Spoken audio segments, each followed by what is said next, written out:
First off, Will, congratulations on the film. I saw it last night. It was fun, clever, with heart. It was really funny, and I really liked the music in it. I noticed you produced the film. Yeah. So I wanted you to talk a little bit about that, doing double duty, producing and acting.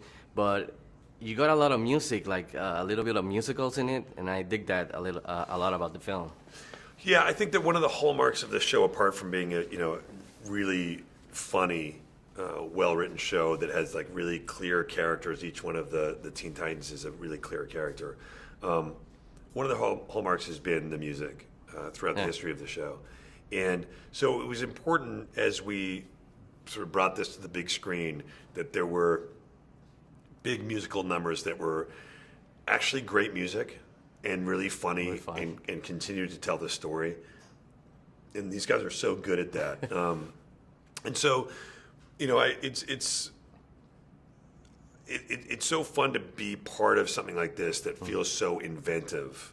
And I don't have a strong musical background, but to be part of this thing is and be able to, I can recognize that, like, wow, these are great songs, and they're very they're so original. Yeah. But also catchy. Yeah, they're catchy. They're really good songs. Yeah. I mean, you did a hell of a good job producing. Because did I hear Michael Bolton? Yeah. Michael Bolton singing upbeat, inspirational song about life. That's awesome. That's one of the high points for me of the film. Yeah, I mean, that's a great, right? And so that song, it's an upbeat, inspirational song about life.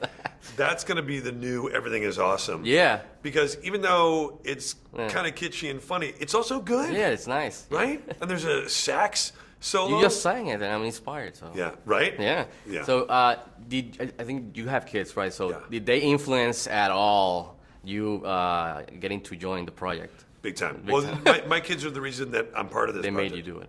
Well, they didn't just make me do it. I actually heard them watching the show. Nice. That's how I was introduced to it, from the other room, and heard some jokes and went in and started watching the show with them. And I was like, what is this show? This is my girls love it. So they love it, right? Yeah. So. And have you watched it sometimes and been like, wow, that's really funny? That's funny, yeah. Yeah, and that happened to me in from the other room, and I kind of like, and I started watching the show, and I started showing it to my friends, and they're like, you want to show us a show from Cartoon Network? I'm like, just watch. Just watch for a second. It's hilarious.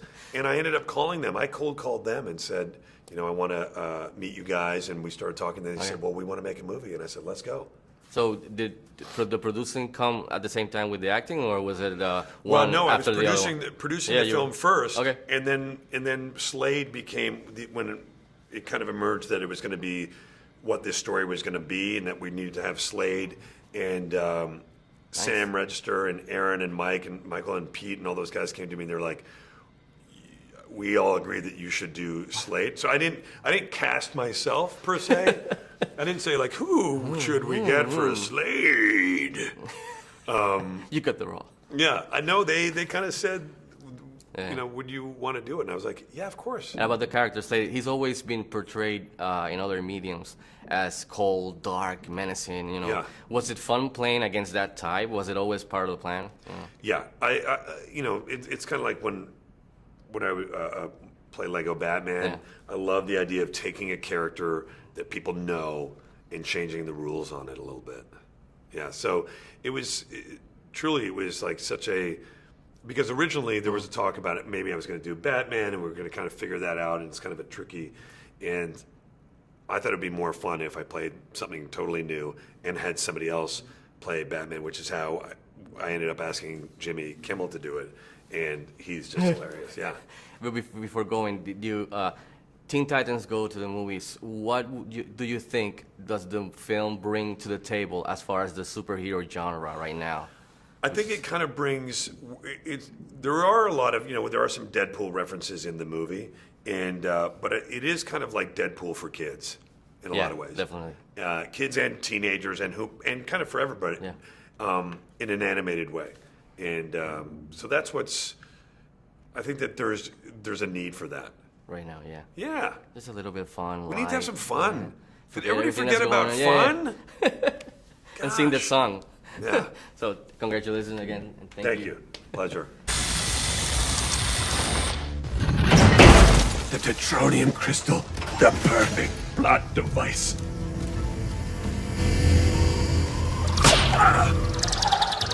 Stop right there!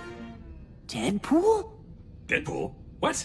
I'm not Deadpool. I thought Deadpool was a good guy. Why does everybody think I'm Deadpool? You got them guns! And the swords. Yeah, well, lots of people have guns and swords, okay? On the way here, I passed like 25 people with guns and swords. By the way, he should be saying that he's not me, okay? Because I came out like way before he did. Nah, I'm pretty sure you're Deadpool. Look into the camera and say something inappropriate. Oh, I'm not Deadpool. I am the greatest, most feared, most nefarious, most ultimate supervillain the world has ever seen. I am Slade!